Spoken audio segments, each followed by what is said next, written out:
மாணிக்கவாசகர் திருவடிகள் போற்றி, திருவாசகம் போற்றி, திருக்கயிலாய பரம்பரை போற்றி, சம்பந்த சரணாலயடிகள் திருவடிகள் போற்றி, சக்தி விநாயகர்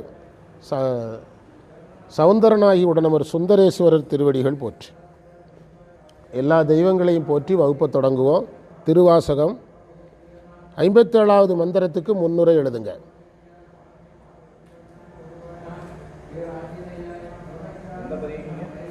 திருச்சதகம் 57 மந்திரம் 56.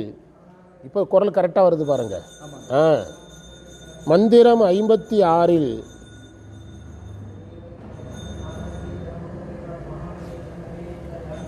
முடையார் புழுக்கூடு என்று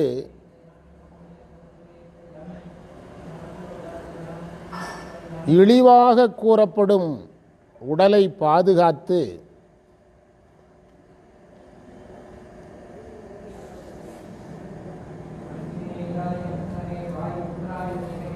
பொய் உலக வாழ்க்கையில் இருக்க நேர்ந்ததே,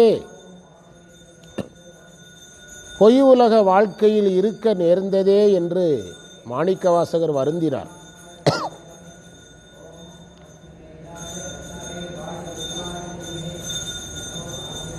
மந்திரம் 57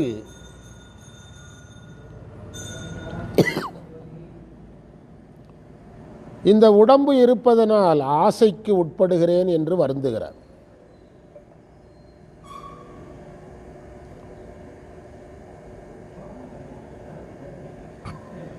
இப்போ நம்ம அறிஞ்சொற்பொருள் எழுத போகிறோம். எந்தனக்கு முடித்தவாறும் தக்கதே. முடித்தவாறும் தக்கதேங்கிறதுக்கு பொருள் எழுதுங்க.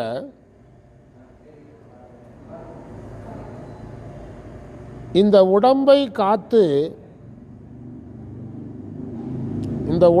காத்து இருக்கச் செய்ததும் பொருத்தமேன்னு அர்த்தம்.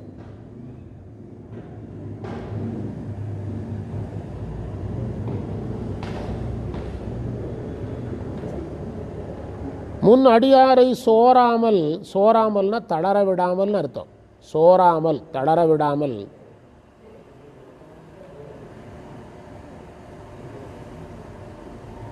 சோராமல்ங்கிறதுக்கு பொருள் சொல்லிட்டோம். சோரனேன் அப்படின்னா கள்வன் அர்த்தம். ஹிந்தியில் சோர்னா திருடன். பாருங்க, ஹிந்தி சமஸ்கிருத வார்த்தை ஹிந்திக்கு போய் ஹிந்தியிலேருந்து தமிழுக்கு வந்திருக்குது. தமிழில் சோறுங்கிறது திருடனுங்கிற அர்த்தத்தில் எங்கேயுமே கிடையாது. யார் தான் சொல்கிறா? மாணிக்கவாசகர் தான் சொல்கிறார். சோர் என்பது திருடனை குறிக்கின்ற சமஸ்கிருத வார்த்தை ஹிந்தியில் போய் ஹிந்தியிலிருந்து சமஸ்கிருதத்துக்குள்ள ஹிந்திக்கு போயிருக்குது. மாணிக்கவாசகர் நேரடியாக சமஸ்கிருதத்தில் எடுக்கிறார். சோரன் என்றால் கள்வன் என்று பொருள்.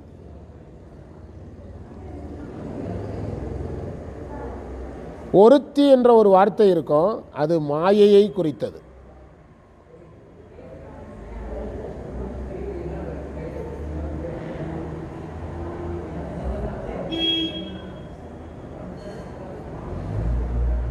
இப்போ நம்ம பொருளுக்கு போக போகிறோம்.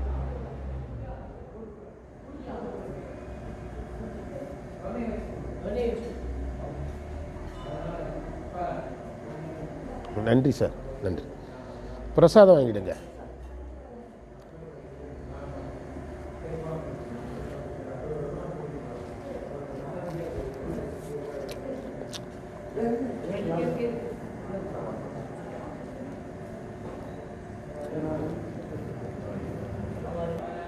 மலத்தால் பிணிக்கப்பட்டு வினை நுகர கொடுக்கப்பட்டது உடம்பு. முடையார் புழுக்கூடு இது.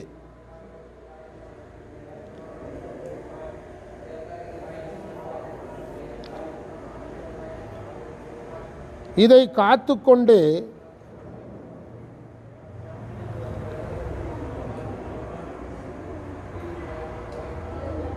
என்னை இங்கு இருக்கும்படி செய்தாய்.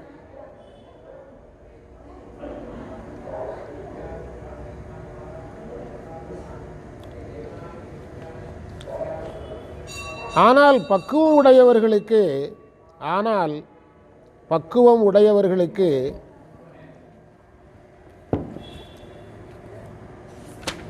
வினை இல்லை. அவர்களை உன் திருவடியில் சேர்த்து கொண்டாய். என்ன சொல்கிறாருன்னா, எனக்கும் உடம்பு இருக்குது, பக்குவப்பட்டவர்களுக்கும் உடம்பு இருக்குது, எனக்கு வினை நுகர வேண்டியது இருக்கிறதுனால என்னையை இதை காத்து கொண்டு இருக்கும்படி செய்துட்டீங்க. பக்குவம் உடையவர்களுக்கு வினை இல்லாதனால உங்கள் திருவடியில் சேர்த்துக்கிட்டீங்க அப்படின்னு சொல்கிறாரு. சேர்த்து கொண்டது மிக பொருத்தம்ங்கிறார். என்னை இங்கு இருக்க வச்சதும் பொருத்தம், அவங்கள திருவடியில் சேர்த்ததும் பொருத்தமானதுங்கிறார். அடுத்து எப்படி எழுதுங்க. இந்த மந்திரத்தில் முன் என்று ஒரு சொல் இருக்குது. இந்த முன் என்ற சொல்லுக்கு அடியார்களுக்கு முன்பு என்று ஒரு பொருள்,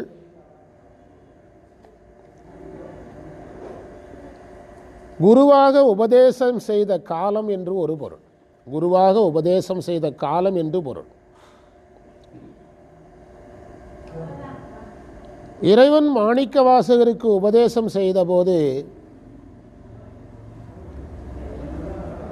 பலர் சூழ்ந்திருந்தனர். உபதேசம்தான் தனியாக நடக்கும்.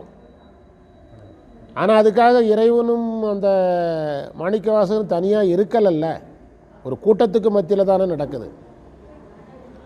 மாணிக்கவாசகரையோ மாணிக்கவாசகருக்கு இறைவன் உபதேசித்ததையோ நம்ம பார்க்கல. இன்றைக்கு தீக்கை கொடுக்கும்போது என்ன நடக்கும் அதை சொல்லுங்கள். குருவும் சீடனும் தனியாக இருப்பாங்க, ஆனால் எல்லாரும் சுற்றி இருப்பாங்க. இன்னும் உள்ளே குரு உபதேசிக்கிறாருங்கிறது எல்லாருக்கும் தெரியும், யாரும் மறுக்க முடியாது. நான் இவரிடத்தில் தீக்கை வாங்கினேன்னா அப்படிலாம் ஒன்றும் கிடையாது, எனக்கு தெரிஞ்சு 2 பேரும் உள்ளே உட்காந்து பிஸ்னஸ் பேசிகிட்டு இருந்தீங்க அப்படின்னு சொல்லுவாங்களா? ஆமாம் சார், நான் கண்ணால் பார்த்தேன் சார். அதான் மாணிக்கவாசர் சொல்கிறாரு. முன்கிறதுக்கு 2 அர்த்தம். பலர் காணும்படியாக, இன்னொன்று தீக்கை வாங்கிய அந்த காலம். அதற்கு இவர் ஒரு உதாரணம் சொல்கிறார். என்ன உதாரணம்னா, இறைவன் திருப்பெருந்துறையில் இருந்து கையிலை புறப்பட்ட போது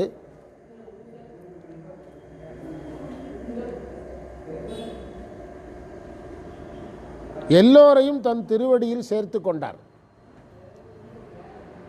அப்போ இதிலிருந்து என்ன தெரியுது? ஒரு அடியாருடைய க்ரௌட் அங்கே என்ன செஞ்சுருக்குது, இருந்திருக்குது. இன்னும் சொல்லப்போனால் சில அவர் வரலாறு சம்மந்தப்பட்ட புராணங்களில் 999 பேர் இருந்ததாகலாம் சொல்லியிருக்காங்க. 999 பேர் இருந்ததாக வரலாற்று குறிப்பு இருக்குது. புராண குறிப்பு, வரலாற்று குறிப்பு அல்ல. இவர் போகும்போது எத்தனை ஆயிற்று? 1000 ஆயிற்று அப்படின்னு வரலாற்று புராண குறிப்புகள் இருக்குது. இறைவன் கையிலை புறப்படும் போது பலரை தன் திருவடியில் சேர்த்து கொண்டார் என்று சொல்லும்போதே மாணிக்கவாசகருக்கு குருவாக வரும்போது அங்கு ஒரு மிகப்பெரிய கூட்டம் இருந்தது. இதற்கு ஒரு பிரமாணத்தை கொடுத்தார். அதுதான் பண்டிதமணியினுடைய சிறப்பு. பிரார்த்தனை 10 சொல்றார், அருளாரமுத பெருங்கடல்வாய், அருளாரமுத பெருங்கடல்வாய் அடியாரெல்லாம் புக்கெழுந்த. இந்த மாத வகுப்பு நமக்கு எடுபட்டதே குளைத்த பத்தினால தான், அப்படிதானே? குளைத்த பத்தை விளக்கணும் பாருங்க, அதில் தான் எல்லாருமே ரொம்ப உருகிட்டாங்க. அருளாரமுத பெருங்கடல்வாய் அடியாரெல்லாம் புக்கெழுந்த. இந்த 57வது மந்திரத்தில் என்ன சொல்கிறாரோ இதே செய்தி தான் பிரார்த்தனை 10 3வது மந்திரத்தில் இருக்குது. அங்கே சொல்கிறாரு, அடியார்களெல்லாம் உன் திருவடிக்கு போயிட்டாங்க, நான் ஒருத்தன் தான் இந்த உடம்பை காப்பாற்றிக்கிட்டு உட்கார்ந்துருக்கிறேங்கிறார். அப்போ இதிலிருந்து என்ன தெரியுதுன்னா, அவரை சுற்றி ஒரு கூட்டம், இறைவனை சுற்றியும் அவரை சுற்றி ஒரு கூட்டம் என்ன செய்து கொண்டே இருந்திருக்கிறது. அதுதான் முன். 2 எழுத்துக்கு 15 நிமிஷமாக பேசிகிட்டு இருக்கிறோம். அதைத்தான் முன் என்று சொன்னார். தொடர்ந்து எழுதுங்க.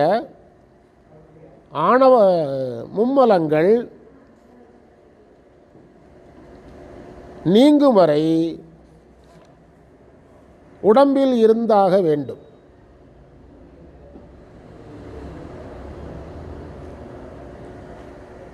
வினை நீங்கியவர்களை திருவடியில் இறைவன் சேர்த்துக் கொள்வார்.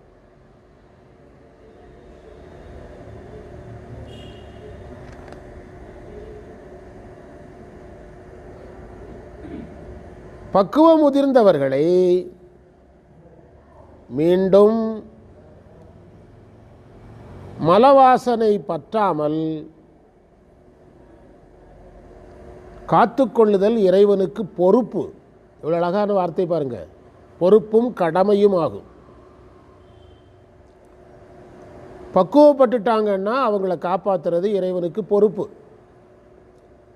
சார் நீங்கள் ஒரு பிஸ்னஸ் பண்ணுறீங்க, பிஸ்னஸ்னால் நாட்டுக்கு எந்த பிரயோஜனமும் இல்லைன்னா அரசு உங்கள் பிஸ்னஸில் தலையிடாது. ஆனால் நீங்கள் பெரிய பிஸ்னஸ்மேன், உங்களை நம்பி 2000 பேர் வேலை பார்க்குறாங்க, பிஸ்னஸ் நல்லா போயிட்டுருக்குன்னா உங்களை அரசாங்கம் வாட்ச் பண்ணும். நீங்கள் விழுந்துருவீங்கன்னு தெரிஞ்சதுன்னா உடனே அரசு என்ன செய்யும்? பல கோடிகளை, ஆயிரக்கணக்கான கோடிகளை கொடுத்து அந்த பிஸ்னஸை என்ன செய்வாங்க? கவர்மெண்ட்டை தூக்கி நிறுத்தும். இது நடைமுறை. அதே தான் இங்கே பொருளை வச்சு சொல்லியிருக்கிறேன். அதேமாதிரி நீங்களும் நானும் விழுந்தால் இறைவன் என்ன செய்ய மாட்டார்? இவன் இதே மாதிரி என்ன முதல் நாளாக விழுந்திருக்கிறான், இவன் விழுந்தானே இருந்தானே, இவனால் இவனுக்கே பிரயோஜனம் இல்லைன்னு பாரு. ஆனால் பக்குவர்களுக்கு என்ன வராமல் பார்த்துக்கிட்டாராம்? மலவாசனை தாக்காமல் பார்ப்பது யாருக்கு பொறுப்பு?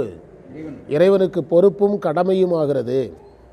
கொரோனா சீசனில் இந்த மருந்துகள் தயாரிக்கிற நிறுவனங்களுக்கு மாநில அரசே 400 கோடி 500 கோடி பணம் கொடுத்தது தெரியுமா தெரியாதா? இந்த மருந்துகள் தயாரிக்கிற மத்திய அரசு, மாநில அரசும் கொடுத்தது, மத்திய அரசும் கொடுத்தது. அந்த மிஸ்டர் டாக்டர் அப்படின்னு நிறைய கம்பெனிகள்லாம் இருக்குது. அந்த கம்பெனிகளுக்கெல்லாம் மத்திய அரசே, பிரதமரே நேரடியாக போய் பார்வையிட்டு பணம் கொடுத்தாங்க. எதுக்குன்னா உடனடியாக எதை தயாரிங்க, மருந்தை தயாரிங்க, மக்களுக்கு கொடுங்க என்று கொடுத்தாங்க. எதுக்குன்னா அந்த நிறுவனம் என்ன செய்யணும். ஏன் அதே மாதிரி நிறைய மருந்து கம்பெனி இருந்துச்சே. பிரதமர் பணம் தருவார்னா நான் கூட கம்பெனி தொடங்கியிருப்பேனே. நான் தொடங்கினாலும் என்ன செய்ய மாட்டார்? தரமாட்டார். அதுதான் அந்த விஷயம். அதைத்தான் பக்குவடையவர்களை மலவாதனை தாக்காமல் பார்ப்பது யாருடைய பொறுப்பு? இறைவனுடைய பொறுப்பு. ஏன்னா அவருக்கு வினைகள் முடிஞ்சிற்று. இதைத்தான் நம்ம திருவருட்பயனில் படிக்கிறோம். ஏன்ற வினை உடலோடு ஏகும், இடை ஏறு வினை தோன்றில் அருளே சுடும்னு படிக்கிறோம். அந்த அருளேங்கிறது இறைவன் தடுக்கிறது. நமக்கு பிராரத்த வினை வரும்போது, நம்மை வினை தாக்கும்போது இறைவன் தடுக்க மாட்டார். ஏன்னா நம்ம அதுக்கு தான் வந்திருக்கிறோம். ஞானிகளுக்கு அது இல்லை.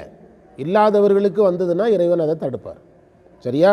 அதனால தான் மாணிக்கவாசர் சொல்கிறாராம், பக்குவர்களை எல்லாம் சோறாமல் பிடித்தவாறு, பக்குவர்களை எல்லாம் சோறாமல் பிடித்து கொண்டாய், பிடித்தவாறும் தக்கதே என்பதையும் முடித்தவாறும் பிடித்தவாறும் என்னும் ஈரிடத்தில் அடுத்தது முடித்தவாறும் ஒரு வார்த்தை இருக்கிறார். இந்த முடித்தவாறும் என்ன அர்த்தம்னா, என்னை உடம்போடு இருக்கும்படியாக முடிச்சிட்டேன் அப்படிங்கிறார்.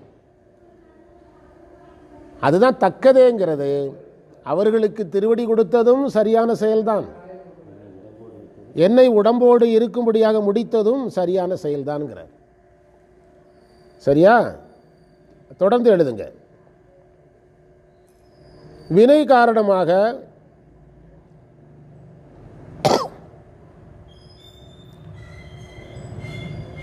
நான் இந்த உடம்போடு இருக்கும்படி செய்தாய்.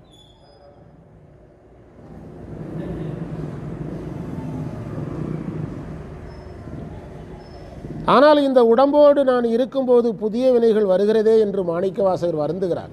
ஆனால் இந்த உடம்போடு இருக்கும்போது புதிய வினைகள் வருகிறதே என்று மாணிக்கவாசகர் வருந்துகிறார். அவ்வாறு வருகின்ற வினைகளில் ஒரே ஒரு வினையை எடுத்து காட்டுறார். அந்த ஒருத்திங்கிறதுலேருந்து ஒரு கான்செப்டை எடுத்து காட்டுறார். அந்த ஒருத்திங்கிறது என்னதுன்னா, மாணிக்கவாசகர் இங்கு மாயையை ஒரு பெண்ணாக காட்டுகிறார். மாயை யாராக காட்டுறாரு? மாயையை ஒரு பெண்ணாக காட்டுகிறார். மாயை என்ற பெண், மாயை என்ற பெண்ணின் இதழ் துடித்தது அப்படிங்கிறார். பிறகு மாயை என்ற பெண் தன்னை முழுவதும், மாயையில் ஏதோ ஒரு பகுதியே நம்மளை மயக்கிறது. ஆனால் மாயை என்ற பெண் இந்த மாயையில் இருக்கிற அனைத்தையும் எனக்கு காட்டியது அப்படிங்கிறார். காட்டியது. அந்த நிலையில் இப்போ நீங்கள் ஒரு முயற்சி எடுக்கிறீங்க, உங்களை சிரிக்க வச்சு காட்டுறேன் அப்படின்னு ஒரு முயற்சி எடுக்கிறதா வச்சுடுங்களேன். அப்படி போட்டியே வைப்பாங்க டிவியில். சிவகார்த்திகேயன்லாம் அதிலிருந்து வந்தவர் தான். அந்த அது இது எதுன்னு ஒரு நிகழ்ச்சியிலேருந்து வந்தவர் தான் யார்? சிவகார்த்திகேயன். சிரிக்க வைக்கணும். ஆனால் எவ்வளவு சிரிப்பு காட்டினாலும் சிரிக்காமலே உட்காந்துருப்பாங்க. அதுக்கு கொஞ்சம் பேரை உட்கார வச்சுருப்பாங்க. நீங்கள் நினச்சது நடக்கலைன்னா, நீங்கள் ஒரு முயற்சி எடுக்கிறீங்க, நீங்கள் நினச்சது நடக்கலைன்னா நமக்கு ஒரு வியர்வை தோணுமா தோன்றாதா? அந்த மாயை என்ற பெண்ணுக்கு நாம் நினச்சது நடக்கலையேன்னு என்ன தோன்றுதா? முகத்திலலாம் வேர்வை தோன்றுதா மாயை என்ற பெண்ணுக்கு. இவை உணர்ந்த என் தனக்கே கேடு சொன்ன ஆகிய இவற்றை அறிந்தும், இதையெல்லாம் நான் உணர்ந்துட்டேங்கிறார். அதில் ஒரு அந்த வார்த்தை ரொம்ப முக்கியமான வார்த்தை. இதையெல்லாம் உணர்ந்து எந்தனக்கே கேடு சொன்ன ஆகிய இவற்றை அறிந்தும் எனக்கு நான் கேடு தேடிக்கொண்டேன். அதாவது நான் இந்த உடம்பை பேணுபவனாக இருந்தேன். மந்திரத்தை ஒரு தடவை படிங்க, திரும்பவும் உள்ளே போகலாம். படிங்க. முடித்தவாறும் எந்தனக்கே முடித்தவாறும் என்ன அர்த்தம்? தக்கதே. எந்தனக்கே முடித்தவாறும் தக்கதே. பொருள் சொல்லுங்க. என்னை வினையை நுகர்வதற்காக இந்த உடம்பில் வைத்ததும் சரியான செயல்தான். இதை திருவாசகம் முற்றோதலில் பொருள் சொல்லிட்டு பாடுங்கன்னா ஏகதேசம் எல்லாரும் இப்போ வந்துடுறேன்னு கிளம்பிடுவாங்க. எவ்வளோ கஷ்டமான பாட்டு பாருங்க. தக்கதே. இதுக்கு பொருள் சொல்லிட்டு முற்றோதல் பண்ணுங்கப்பா. சார் ஒரே ஒரு நிமிஷம், இப்போ வந்துடுறேன் சார், ஒரு விக்ஸ் மிட்டாய் மட்டும் வாங்கிட்டு வந்துடுறேன், கூட்டத்தோடு கிளம்பிடுவாங்க. எந்தனக்கே முடித்தவாறும் தக்கதே, முன் அடியாரை பிடித்தவாறும் சோராமல் அதுவும் தக்கதே. அதாவது பக்குவப்பட்டவங்களை எல்லாம் நீங்கள் சோராமல் பிடிச்சிங்க. அவங்களுக்கெல்லாம் என்ன தாய்க்கிறக்கூடாதுன்னு, அவங்களுக்கு புதுசாக வினைகள் தாய்க்கிறக்கூடாது. ஏனென்றால் அவர்கள் என்ன செய்துட்டாங்க? கடந்து வந்துட்டாங்க. அவங்களுக்கு வினையெல்லாம் முடிச்சாச்சு. திரும்பவும் அவங்கள இன்ஃபெக்ஷனுக்குள்ளே என்ன செய்யக்கூடாது? கொண்டு போகாமல் பார்த்துக்கிடணும். தடுப்பூசி போட்டு காப்பாற்றணும். அப்படி காப்பாற்றுற அதுவும் சரிதான். சோரனேன், நான் யாராக இருக்கிறேன்? நான் ஒரு சோர்னா என்ன அர்த்தம்? கள்வன். கள்வன் என்றால் மறைப்பவன். நான் ஒரு கள்வனாக இருக்கிறேன். இங்கு ஒருத்திங்கிறது என்னது? மாயை என்ற பெண். இந்த உலகத்தில் நீங்கள் எதுவெல்லாம் உங்களுக்கு, என்னை பொறுத்தளவில் இதுவும் மாயை தான். எனக்கு தண்ணி தேவைப்படுது, அப்போ ஒரு ஃப்ளாக்ஸ் தேவைப்படுது, அப்போ தண்ணியும் மாயை தான், இதுவும் தேவை தான். என்னுடைய செல்ஃபோனும் மாயை தான், இந்த இயர் மஃப்ளரும் மாயை தான், கொசுவத்தியும் மாயை தான். என்னெல்லாம் நமக்கு தேவைப்படுகிறதோ அதையெல்லாம் மாயை காட்டுகிறது. நீங்கள் ஜவுளி கடைக்கு போகிறீங்க சார், அங்கே என்ன சொல்லி கொடுத்துருப்பான்னா, முதல்ல இருக்கிறத எடுத்து போடு, மடிக்கிறது கஷ்டம். அந்த அம்மா கொஞ்சம் ஏமாந்த ஆளாக இருந்துச்சுன்னா டக்குன்னு எடுத்துட்டாங்கன்னா வேலை முடிஞ்சு. புதுசாக எடுத்து போடாத. அவங்க கேட்டால் ரெண்டாவது எடுத்து போடு. சில பொம்பளை குடோன்லேருந்து எடுத்து போட்ட பிறகு தான் வீட்டுக்கே போகும். அதுக்கு பிறகு கேட்டால் குடோன்லேருந்து எடுத்து போடு அது சொல்கிறானல்ல. இந்த மாயைங்கிற பெண் மாணிக்க வாசகர் சொல்கிறாரு, முதல்ல தன்னை கொஞ்சம் அந்த இயற்கை தன்னை காட்டுச்சான். இது கொஞ்சம் ஸ்டடியாக இருக்கிறாருன்னு என்ன செஞ்சான்? முழுசாக காட்டுச்சு தான். இதையெல்லாம் நான் உணர்ந்தேன்கிறார். அது பின்னால் நம்ம பார்க்க போகிறோம். இதையெல்லாம் நான் உணர்ந்தேன் அப்படிங்கிறார்.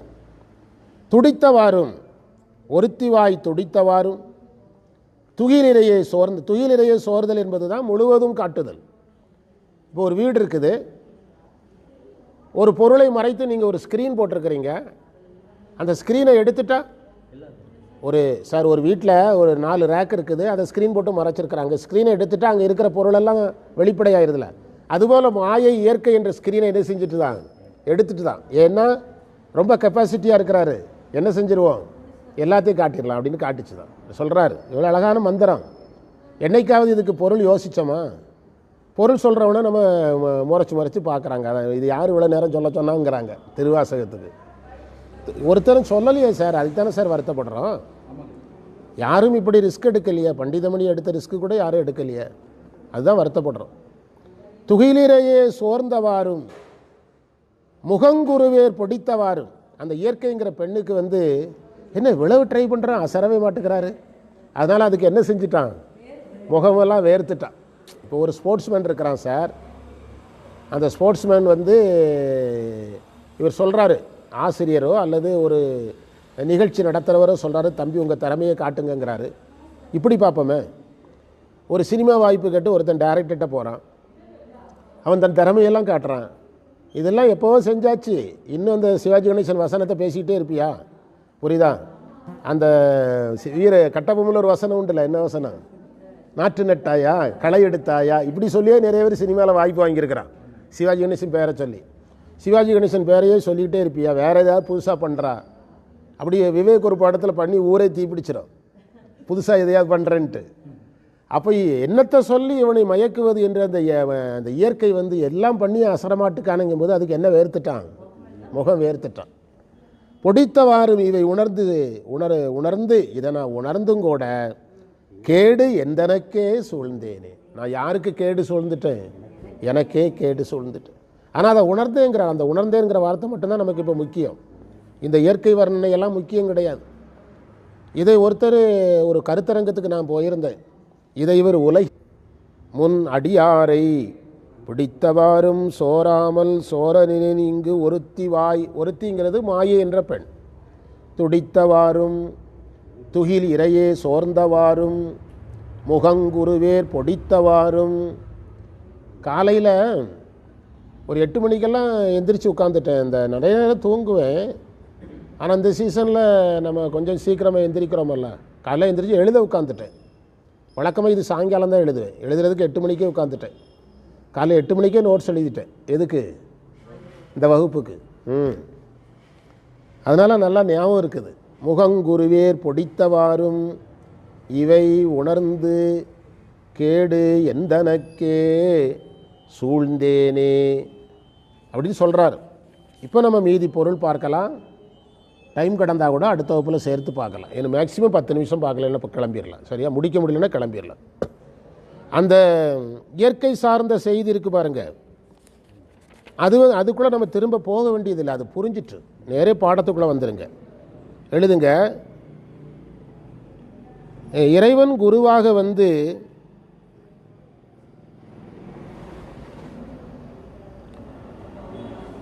அருளி ஞானம் பெற்றவர் மாணிக்க வாசகர். அதில் உரையாசிரியர் சொல்கிறார், இந்த உலகியல் வர்ணனை நமக்காக சொல்லப்பட்டது. ஆனால் அவர் ஏற்றி சொல்லுகிறார்.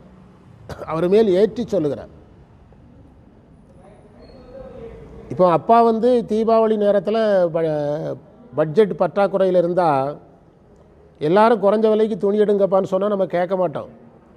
நானே 300 ரூபாய்க்கு தான் சட்டை எடுத்துருக்கிறேன் அப்படின்னா நம்ம என்ன செய்வோம்? யோசிப்போம். யார் மேலே ஏற்றுறாரு? அப்பா தன் மேலே ஏற்றிடுறாரு. ஏப்பா ஸ்டிச்சிங் பண்ண ரெடிமேட் சட்டையே 300 ரூபாய்க்கு தான் நானே எடுத்துருக்கிறேன் அப்படின்னா நமக்கு செலவழிக்க ஒரு பயம் வரும். அதுபோல் மாணிக்க வாசகர் இந்த மாயையின் வலுவை யார் மேலே ஏற்றுறாரு? தன் மேலே ஏற்றுறார். ஏற்றி சொல்லுகிறார். இவ்வாறு தன்னை அவர் குறைத்து கூறுவது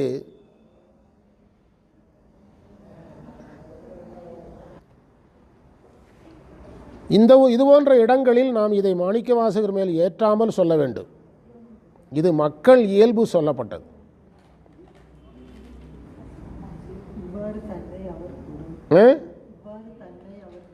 தன்னை தாழ்த்திக் கொள்வதை நாம் மாணிக்க வாசகர் மேல் ஏற்றக்கூடாது. நமக்காக சொன்னதாக எடுத்துக்கொள்ள வேண்டும்.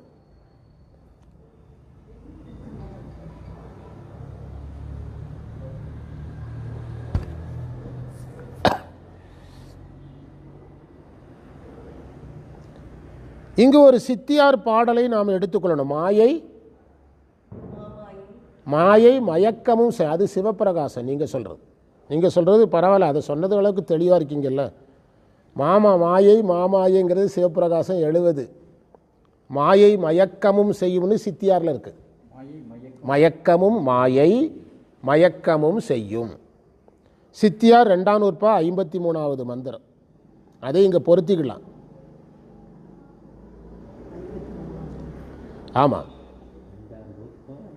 53வது மந்திரம்.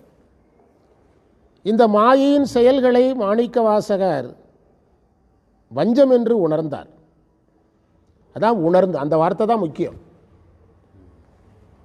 இப்படியெல்லாம் மாயை பண்ணிச்சுது, ஆனால் அது வஞ்சம்னு எனக்கு என்ன செய்தது? தெரிஞ்சுதுங்கிறார். இப்போ திருநாவுக்கரசர் உழவாரம் செய்யும்போது நவரத்தினங்கள் கிடக்குது. தேவ மகளிர் வந்து அவர் வேலைக்கு ஊறு செய்கிறார்கள். அப்போ அவர் அதை உணர்றார்ல, உங்களால் இங்கு எனக்கு ஆக வேண்டியது ஒன்றும் இல்லைங்கிறாரு. அந்த நவரத்தினங்களை எல்லாம் அள்ளி என்ன செய்கிறாரு? வெளியே வீசுகிறார். அப்போ அந்த இடத்தில் திருநாவுக்கரசர் உணர்ந்தார். இவரும் சொல்கிறார், நான் இது மாயையின் வேலை என்று என்ன செய்தேன்? உணர்ந்தேன் என்று சொல்கிறார். உணர்ந்தும் கூட நான் அதை கொஞ்சம் கவனித்தேன்கிறார். பாருங்க, கொஞ்சம் மனம் சென்றது. இதுக்கு நீங்கள் எங்கே போகணும்னா சுந்தரர் கைலாயத்தில் கவனம் திரும்பினது. சுந்தரர் கவனம் கைலாயத்தில் திரும்பிச்சது இல்லை. கைலாயத்தில் போய் இறைவனுக்கு வேலை செய்யும்போது மலர் பறிக்கிற இடத்தில் இவர் கவனம் எங்கு சென்றது? அனிந்திதை கமலினி என்ற 2 பெண்கள் பூ பறிக்கிறத பார்த்தார். நம்ம இப்போ ஈரோட்டில் ஒரு ஃபோட்டோலாம் போட்டு விட்டோம், நாங்கள் நிறைய ஃபோட்டோ எடுக்கலை. ஈரோட்டில் போய் தொண்டீஸ்வரரை கும்பிடலான்னு போனால் நம்ம அடியார்கள் வகுப்பு கட்டடிச்சுட்டு எல்லாம் அங்கே உட்காந்துருக்குறாங்க. எல்லாம் கட்டடிச்சிட்டுங்கிறத விட உழவார பணிக்காக முதல் ஞாயிறில் சேராமல் அங்கே இருக்காங்க. எல்லாம் எங்களை சாப்பிட சொல்லி நாங்கள் தான் சாப்பிட மாட்டோன்ட்டோம். எங்களுக்கு ஸ்வீட்டெல்லாம் கொடுத்து இவங்கெல்லாம் அசந்துட்டாங்க. என்ன ஐயாவுடைய மானம், நம்ம தான் இப்படி அன்பு இல்லாமல் இருக்கிறோமா? உண்மையில் எப்படின்னு அதெல்லாம் பார்த்தீங்கன்னா அழுக வந்துடும். அப்படி மாணவர்கள் ஒரு 20 பேர் இருக்கும், ஜென்ஸு லேடிஸு. அவங்கெல்லாம் ஈரோட்டுக்காரங்க ரொம்ப கல்ச்சர் பார்க்குற, கோயிலுக்குள்ளெல்லாம் கும்பிட மாட்டாங்க. குருங்கிறதுனால கும்பிட்டாங்க. ஆசை நமக்கு பாடம் சொல்கிற ஆசையில் எல்லாரையும் கும்பிட மாட்டாங்க. அதெல்லாம் இவங்க பார்த்து அசந்தே விட்டாங்க. அந்த அடியார்களுடைய பிறகு அவங்கள விட்டு பிரிஞ்சு வந்ததே பெரிய பாடு. நாங்கள் போகும்போது வண்டியில் இருக்க இடம் இருக்குது. எத்தனை பேருக்கு இடம் இருக்கும் சார்? ஒருத்தர் வரலாமா? மாதம் ஒருவரை அழைச்சிட்டு போகலான்னு வச்சுருக்குறோம். வகுப்புக்கு போயிட்டு கோயிலுக்கு போவோம். நீங்கள் யார் வேணாலும் புக் பண்ணலாம், அதனால் அழைச்சிட்டு போவோம். சரியா? யார் வேணாலும் முதல்ல சொன்னீங்கன்னா கூப்பிட்டு போயிடுவோம்.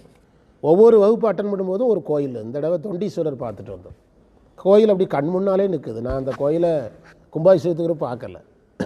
வாங்க, அந்த சுந்தரர் என்ன பண்ணார்? அனிந்திதை கமலினியை பார்த்தார். எவ்வளோ நேரம்? ஒரு சில வினாடிகள் தான். அதுக்குள்ளேயே சிவபெருமான் கூப்பிட்டுட்டார், சுந்தரர் இங்கே வாங்க. என்ன அப்போ அவர் சொல்கிறாரு, நீங்கள் இந்த மாதிரி பார்த்தீங்க, சில வினாடிகள் பார்த்ததற்கு ஒரு பிறவி. நினச்சி பாருங்கள். இதே தான் மாணிக்க வாசகர் இப்போ நம்மகிட்ட பேசிகிட்டு இருக்கிறார். இது கெட்டதுன்னு எனக்கு தெரிஞ்சது. கெட்டது என்பதை விட எனக்கு தேவையற்றதுன்னு தெரிஞ்சாலும் என்னுடைய கவனம் கொஞ்சம் அதில் என்ன செஞ்சுட்டு போயிட்டு, கவனம் அதில் போயிட்டு. இப்போ நம்ம எல்லாருமே சித்தாந்தம் படிக்கிறவங்க தான். உலகத்தில் இதெல்லாம் வேண்டாம், இதெல்லாம் வேணும்னு தெரியுது. அதுக்காக நம்ம எல்லாத்தையும் பார்க்காம இருக்கிறோமா? அப்படின்னா இது எடுத்து இப்படி தான் மாட்டிட்டு அலையணும். புரியுதா? பின்னால் மாட்டுறதுக்கு மேலே எதுக்கு தான் மாட்டணும்? கண்ணுக்கு மாட்டிக்கிட்டு தான் போகணும். அப்போ நமக்கு வேண்டாதவைகளையும் நாம் என்ன செய்கிறோம்? நான் டிவி நியூஸ் பார்க்குறதுன்னு ஆசையாக போவேன். போனீங்கன்னா அந்த நியூஸில் இந்த நியூஸ் உருப்படியே ஒரு 5 நிமிஷம் கேட்கலான்னா பார்ப்பேன். இல்லை டக்குன்னு அங்கே ஒரு தரம் இப்படி இங்கே ஒரு தரம் மாற்றுவேன். நகைச்சுவை டிவிக்கு போயிடுவேன். ஒரு 10 நிமிஷம் அதை பார்த்துட்டு கிளம்பிடுவேன். சாமி பாட்டை போட்டு விட்டுருவேன். எதுக்கு சொல்கிறேன்னா, ஆனாலும் அந்த 5 நிமிடம் 10 நிமிடம் அந்த உலகில் இதுகளை என்ன செய்கிறோம்? பார்க்குறோம். ஈரோடு இடைத்தேர்தலுக்கான தேதி அறிவிக்கப்படும் அப்படின்னு இன்றைக்கி அந்த டிவி பார்க்கும்போது போட்டாங்க. ஈரோடு இடைத்தேர்தல் நடக்க போகுது. டெல்லியில் அதே தேதியில் தேர்தல், ஜனவரி பிப்ரவரி 5. இதை எப்போதும் இந்த டிவி பார்க்கும்போது தான் மனசில் செட் பண்ணிக்கிடுவேன். ஆனாலும் என்னுடைய தொழிலுக்கு அது தேவையில்லை. ஆனாலும் அதுலேயும் கொஞ்சம் நமக்கு என்ன இருக்கிறது? நாட்டம் இருக்கிறது. அதைத்தான் மாணிக்க வாசகர் பதிவு பண்ணுறார். நான் அதில் கொஞ்சம் கவனத்தை செலுத்தி விட்டேன். அவ்வாறு கவனத்தை செலுத்தினதுனால தான் சுந்தரர் இது ஆபத்துன்னு தெரிஞ்சதுனால தான் என்ன விண்ணப்பம் வச்சார்? மையல் மானுடமாய் மயங்கும்படி ஐயனே தடுத்து ஆண்டருள் கேட்குறாரு. நீங்கள் ஒரு நிமிஷம் இப்படி திரும்பி பார்த்ததுக்கு என்னை பிறக்க சொல்கிறீங்க. பூமியில் போனால் நான் மயங்கி விடுவேன், என்னை சரியான நேரத்தில் தடுத்தாட்கொள்ளுங்கள்னு வேண்டுறார். ஐயனே தடுத்து ஆண்டருள் அப்படி அந்த விண்ணப்பத்தை நிறைவேற்ற தான் யார் வர்றா? இறைவன் பூமிக்கு வர்றார். அதை சொல்கிறாரு. நான் கொஞ்ச நேரம் கவனம் திரும்பிட்டுங்கிறத தான் கேடு எந்தனக்கே சூழ்ந்தேனேங்கிறார். எனக்கு நானே கேடு பண்ணிக்கிட்டேன். என்னால் அறியா பதம் தந்தாய், யானது அறியாதே கெட்டேன் அப்படிங்கிறார். ஒரே ஒரு செகண்டு தான் அந்த மாயைங்கிற காட்சிகளை நான் பார்த்தேனுங்க. அதுக்கு அவரே சொல்லிட்டார். சுந்தரர் மாதிரி சுந்தரர் என்ன செஞ்சாலும் ஒத்துக்கிட மாட்டார். ஆனால் இவர் ஒத்துக்கிட்டார். நான் பார்த்தேன், கேடு எந்தனக்கே சூழ்ந்தேனே, நான் எனக்கு நானே கேடு செய்து கொண்டேன். மாணிக்கவாசகர் இங்கு நமக்கு சொல்லுகின்ற செய்தி என்னென்னா, இறைவனை அடைவதற்கான இந்த பயணத்தில் நாம் பிற உலகியல் சார்ந்த விஷயங்களில் நம்முடைய கவனம் போனால் அது நமக்கு நாமே கேடு செய்ததாகிறது. அதுதான் அந்த திருவாசகம். என்னால் அறியா பதம் தந்தாய், யான் அறியா கெடுவேன் கெடுமா கெடுகின்றேன். அந்த வரியை விட்டுட்டேன். அதே பதிகத்தில் தான் சொல்கிறார், கெடுவேன் கெடுமா கெடுகின்றேன். என்ன அர்த்தம்? நான் எப்படி கெடணுமோ அவ்வளோ அழகாக கெட்டுக்கிட்டு இருக்கிறேன் அப்படிங்கிறார். கெடுவேன் கெடுமா 45வது பதிகம் நினைக்கிறேன். 45 இருக்கணும், இல்லாட்டி 50 இருக்கணும், ஆனந்த மாலையாக இருக்கணும், அல்லது யாத்திரை 10 இருக்கணும். கெடுவேன் கெடுமா கெடுகின்றேன். என்ன அழகான வரி. எப்படி கெடணுமோ அவ்வளோ கரெக்டாக கெட்டுக்கிட்டு இருக்கிறேன் அப்படிங்கிறார். அவ்வளோ கரெக்டாக கெட்டுக்கிட்டு இருக்கிறேன். அதைத்தான் அந்த இடத்துல சொன்னார். இதில் இன்னும் கொஞ்சம் பகுதி இருக்குது, அதை கொஞ்சம் அனுபவித்து படிக்கணும். நம்ம எடுத்தோம்னா நம்ம டைமே ஸ்டாண்டர்ட் டைமே 7:30 தான், 6 நிமிஷம் அதிகமாகிட்டு. இது அப்படி நீங்கள் போட்டு விட்டுறலாம், நம்ம பிறகு கண்டினியூ பண்ணிவிடலாம். வகுப்பை நிறைவு செய்வோம். பிழைத்தவை பொறுக்கை எல்லாம் பெரியவர் கடமை போற்றி. இந்த வகுப்பு மாணவர்களை கொஞ்சம் எண்ணிக்கையெல்லாம் கூட்டுங்க. இப்போ ரங்கநாதன் சார், வீரமணிக்கு சார்லாம் வந்தோடனே வகுப்பு நல்லா இருக்குது. கொஞ்சம் யார் வந்தாலும் கூட்டுவாங்க சார், கொஞ்சம் நம்ம அந்த வகுப்பு கொஞ்சம் விரிக்கலாம். நாங்கள் 2 பேர் 3 பேரெல்லாம் வச்சு நடத்திட்டுருக்கோம். ரொம்ப தெரியாதா உங்களுக்கு முழுசாக? ரொம்ப சிரமப்பட்டுட்டோம். அதனால தான் எல்லாரையும் கூப்பிட்டோம். எல்லாரும் வந்து இந்த வகுப்பை கொஞ்சம் நல்லா பயனுள்ளதாக செய்வோம் என்று சொல்லி நிறைவு செய்வோம். வந்த அனைவருக்கு நன்றி சொல்கிறோம். பிழைத்தவை பொறுக்கையெல்லாம் பெரியவர் கடமை போற்றி. அஞ்சுவது யாதொன்றும் இல்லை, அஞ்ச வருவதும் இல்லை, நற்றுணையாவது நமச்சிவாயவே. திருக்கையிலாய பரம்பரை போற்றி. சம்பந்த சரணாலயடிகள் திருவடிகள் போற்றி. சிவாய நம. வெற்றிவேல் முருகனுக்கு அரோகரா. சிவாய நம.